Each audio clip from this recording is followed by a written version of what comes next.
Hi, welcome to Coaching in a Cuppa, where we have conversations about coaching with other coaches. My name is Leslie Mizerak with Get Courageous Coaching. We offer leadership, confidence, and retirement coaching. Thank you for joining us today. Let's take a listen. So today on Coaching in a Cuppa, I have with me Veronica Cox with Bright Seed Coaching. Now, let me first say that I met Veronica at the ICF Converge conference in San Diego this year. We happened to be sitting next to each other in a restaurant and got to chatting. And I knew as soon as I met her, I wanted to have her on Coaching in a Cuppa. So Veronica, thank you for joining me today. Absolutely. And when you asked me to be on your podcast, I was so delighted and just it was amazing. So I'm so excited to be here. Thank you. Well, your bright smile, your bright energy, what you brought that evening that we chatted for that 15 or 20 minutes was phenomenal. So let's get started, shall we? Sounds good. So it's coaching in a cuppa. So the big question is, what's in your cup today? What are you drinking today? Well, I love this time of year. I love peppermint vanilla herb tea. Oh, that sounds lovely. It's my yogi tea, and that's what I have in my cup. How about Excellent. you? Well, I've got my iced tea, and I no matter how cold or warm it is outside, there's always going to be iced tea in my cup. So cheers, my friend. Cheers. Cheers to you too.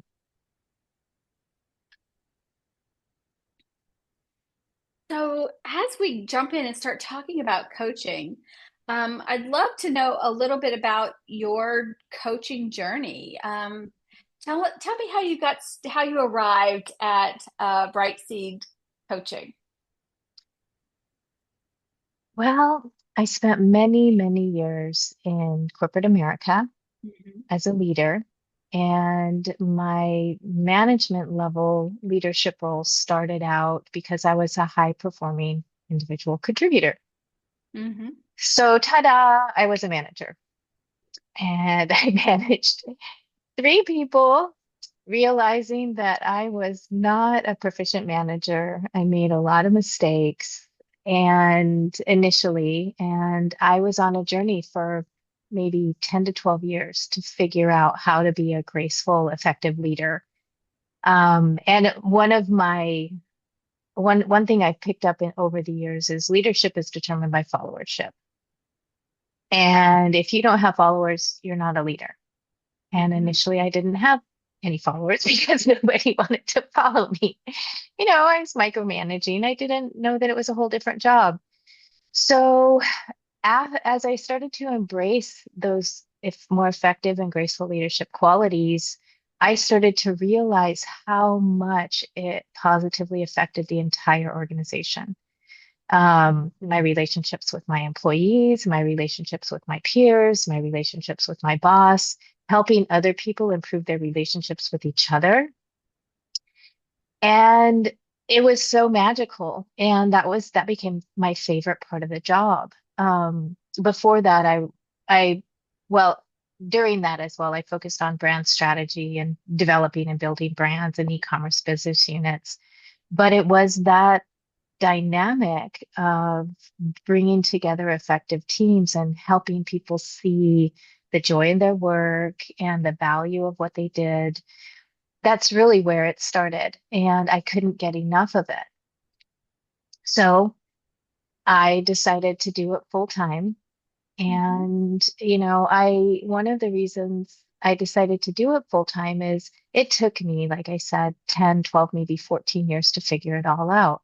And I still don't have it figured out. I mean, I think we're all growing, It's all a but journey, yeah. yeah, but I would have loved somebody to partner with and to help me fast track that just a little bit and to be able to get to that point a lot sooner in my career. So that's what I want to help others with. That's awesome. So that said, is your primary focus leadership development, team development, manager development? Where do Yeah, you focus your energy? all of the above. I do, my joy comes in uh, working with emerging leaders Hmm.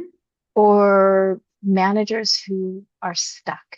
with their Mm. team and they don't know why their team isn't functioning, or they don't know where to go to grow the team, or they're having trouble implementing really complex initiatives and bringing cross-functional teams together. So Hmm. that's who I really enjoy. And I do work with teams, and it is so fun to see the ecosystem come together. Yeah. And that I will agree. I do some work with teams as well, and I it is fun. The Mhm. energy in the room is different than with an individual. Oh Yeah, yeah. Yeah. yeah, And it's I love the complexity of it, yeah. and That's great. seeing, like, reading the room and seeing what to bring out and seeing where to push back. It's amazing. But That's yeah, great. those emerging leaders, I love them because they really want to do the work. Hmm. They're really motivated to do the work. Yeah. What do you in the emerging leaders? I think that's such an interesting category to work Hmm. with and Hmm. to focus on. Hmm. What's something that you're seeing when you're working with emerging leaders today in today's climate? The intergenerational and multi-generational factors in the workplace, Hmm. and helping them understand the higher level managers and the leadership team, and maybe where some of the issues they might having may just be generational differences and generational gaps. Hmm. One of the most fascinating things I worked on with an emerging leader was to help them almost educate up and open up a communication with their manager about what these differences might look like and how they might be able to both come together a little bit better. It was Oh, amazing. It was that's amazing. I could tell. I've got Yeah, goosebumps just thinking yeah, about that. And did yeah. they really step into it? It was Take ownership? amazing. Oh, yeah, they took ownership, and it was actually really funny. One of our sessions, they decided that that's what they wanted to do. And so all my clients, they give themselves homework. I don't Sure. give them, I'm like, this isn't for me, this is for you. So whatever you do is up to you. But it was so funny because in our next coaching session, and we had coaching sessions every 2 weeks, she said, Veronica, I did it. I talked to him. She said he was going to reschedule our touch base to tomorrow, but I told him, no, you can't. I have to do this today. I love So it. she said, I told him, you have to meet with me today because I have to talk to you about this because I have to show that we're making progress. And I mean, I'm almost tearing up now because I was just so delighted because she was just so set on helping to make those changes, and she knew how important it was. It was just so fun. I love that story. That's Hmm. awesome. Thank you. Yeah. Um, Hmm. when you looking at your website, so I went through your website a little bit, Hmm. and you talk about four different phases: discover, clarify, create, and cultivate. Hmm.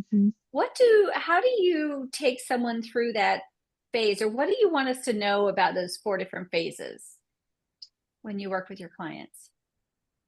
I think for me, it's more about change doesn't happen overnight, Hmm. and to get people ready that we're going to do some work before we're able to actually see the fruits of our labor. And to me, it's helping the person dive into what their current situation is, uncover the dynamics, do a little bit of work. And then the last piece of cultivate is when you discover and when you make the initial change, you're not done yet. The cultivating is about making sure that I know it sounds a little silly to use this reference, but with Bright Seed Co., you're nurturing, you're gardening, Hmm. you're tilling the soil, you're making things happen. So that's what's important, is that it's not just an overnight process. And sometimes it's not linear in that process either. Hmm. Yeah. And one thing, and uh, for the name Bright Seed, one of the reasons that, well, the key reason that I came up with that name is that I feel that as a new manager, I told you, I Mhm. progressed. I feel like I had a lot of dormant seeds Mm. that for whatever reason, I kept making them more dormant, more dormant. And it took that explosion to bring them alive again. And it Mm. took like, and you know how some seeds don't Yeah. grow if they don't have a forest fire or if they're not scarred or marked to allow them to be released. So, bright seed, I feel that everybody has bright seeds somewhere inside that they need to be released. And so that goes along with that process as well. Wow. I love that. Thank you. Thank Yeah, you for sure. sharing that. Mhm. You mentioned the word joy earlier around Yeah. emerging leaders. Mhm. Is there anything that brings you joy in the coaching process as a whole or in your coaching business? Oh, yeah. I think it's those small moments. That's those sparks that I see. Hmm. Um, it's kind of the sparks that I saw in that client that I told you about, where Hmm. she came almost running into our session saying, Veronica, I had to do this and I did this and I wanted to make sure that this happened. And then other people who didn't feel like their organization would support them, but then they opened up a dialogue and opened up a whole new relationship with their manager that they never thought was possible. And early on, I read a book about possibility and the world of possibility. And I think that people, when they start to discover what's possible, not only in themselves, but with the other humans they work with, that they're all just humans working together and just really bringing to life some of what they hoped for and really connecting with themselves. So it's some of those small things that just the sparks of discovery and empowerment, you know, coming into their self-confidence, understanding themselves more. That's what brings me joy. That's fantastic. So, one thing I pick up from you, if I may, Okay. is it feels like you have such empathy Yeah. for your clients, and it is just radiates through the screen here. Oh, great. So, thank you for that. I know they must love working with you. Yeah, I do have a lot of empathy. Yeah. The interesting thing about me is I know that when my clients find their joy and find their self-confidence, that it helps the bottom line of the Hmm. business. Hmm. And that's something that a lot of leaders don't see, that equation of the ROI, the return on investment that comes to the business by just creating stronger leaders. And I love it from a human aspect, and like you said, the empathy part, but also from a Hmm. business perspective. When I see the results, it's amazing when I get Hmm. feedback from the companies that hire me. Yeah. Wonderful. Are there any other success stories you'd like to share? Obviously, no names or anything like that with us today. Well, I did come across one story as I was preparing for Okay. this that I especially like because I just talked about the joys of the Hmm. employees and then the business benefits that I saw. So this was an emerging leader, and I was hired by a team director. It was at a company, so they hired me to Hmm. coach the different employees, but this one specific employee. And it was almost like a mirror of my beginning story. This person was a high performing employee, they were a great individual contributor, but their team leader said that they wanted them to be more self sufficient. They wanted them to show a higher level of dedication, and they wanted to grasp an improved understanding of the business. So, Hmm. those were the goals that they had. I made sure to let them know it's like, I can't report to you. I'm not going to share anything with you that this person, that your employee wants to share in our coaching sessions. You two can agree that you both agree on those goals. but whatever they want to cover, that's what we're going to cover. I was, they were fine with that. Hmm. Um, and I was really relieved that their employee came with the exact goals that the Love client it. had. Love the alignment. Yeah, I know. I was like, phew, okay, this is going to be good. And I did tell the person that hired me that it was up to them to set up touch bases with their employee Sure. to make sure that they were tracking on their goals. And I'll just fast forward. We work together. Some of the things that I mentioned to you that bring me joy and that people work on. And it was so amazing because after 2 or 3 sessions, she would come to our conversations, just Veronica, I can't believe how much has changed by me making these small changes or asking these questions or setting up. She said, it's like magic. I have one conversation and all of a sudden I have a different relationship with my boss, and that I have a different relationship with my dotted line direct reports because they didn't make her the manager yet. And she also said, and my personal life, I'm getting along with my fiance so much better. Great. So those, were some of the Yeah. results that started. And oh, I forgot to mention that they said that in order to be promoted to a manager, she would need to show these new traits. So it was great. She was so dedicated. It's, like I said, I love working with the emerging leaders. And with, harnessing their self-esteem, making adjustments in their communication, trusting the organization that they would support her in her growth and in her little fumbles and foibles as she expressed that she was growing. It was amazing. And so we we ended our engagement. A few months later, she got her promotion to manager. And I'll skip forward because 6 months later, she got a second promotion to a higher level to lead more people and a broader group of, in a broader perspective of the company. So I sent a post-engagement survey to the team director. I mean, I sent it to the client, but also to the team director. And, the questions are, was it successful? What did you think? Just the common questions you might ask in a post follow-up. But one of the questions I asked was, what did you get that you didn't expect? Or was there anything you got that you didn't expect from this? And I could not believe what I got back. And talk about ROI. It's like, okay, this is my case Hmm. study, right? So he said he had about 30% more time because she became independent in her decision making. And he said she already knew all the answers to the questions she was asking me. She just didn't ask me anymore. So what's 30% of an executive's time?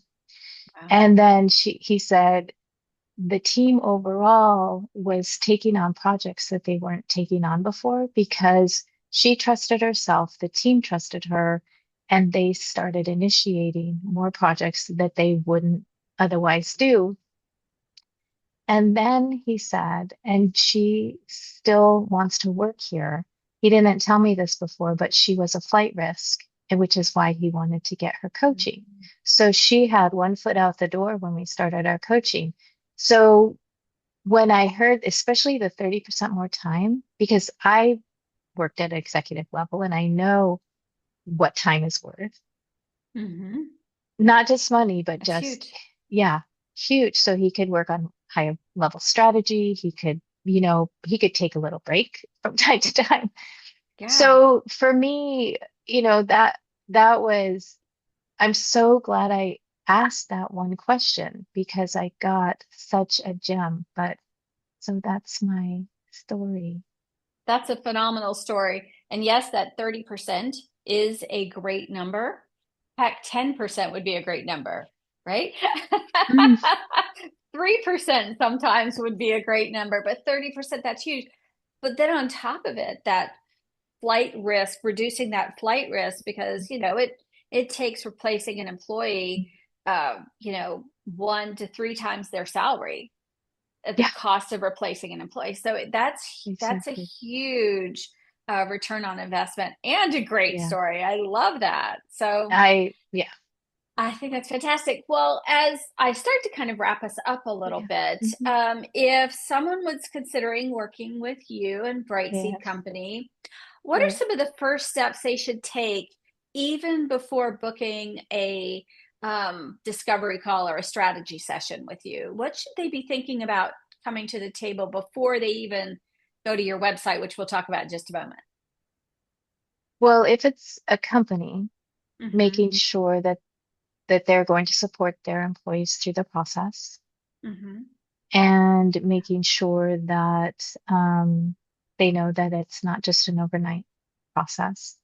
Sure. Um, as an employee, being ready to do the work and being ready to put themselves in situations that may feel really daunting and uncomfortable that maybe they've never done before. And knowing that there's a world of possibility out there that, if you don't try it, you don't try it. Mm-hmm. Yeah. Don't try it, you don't succeed, right? That's Yeah. that's fantastic. Excellent. Yeah. Well, how can people, once they've heard this interview, I know they're going to want to talk to you. How can people find you? How do you want them to contact you? The best place is to go to my website. Okay.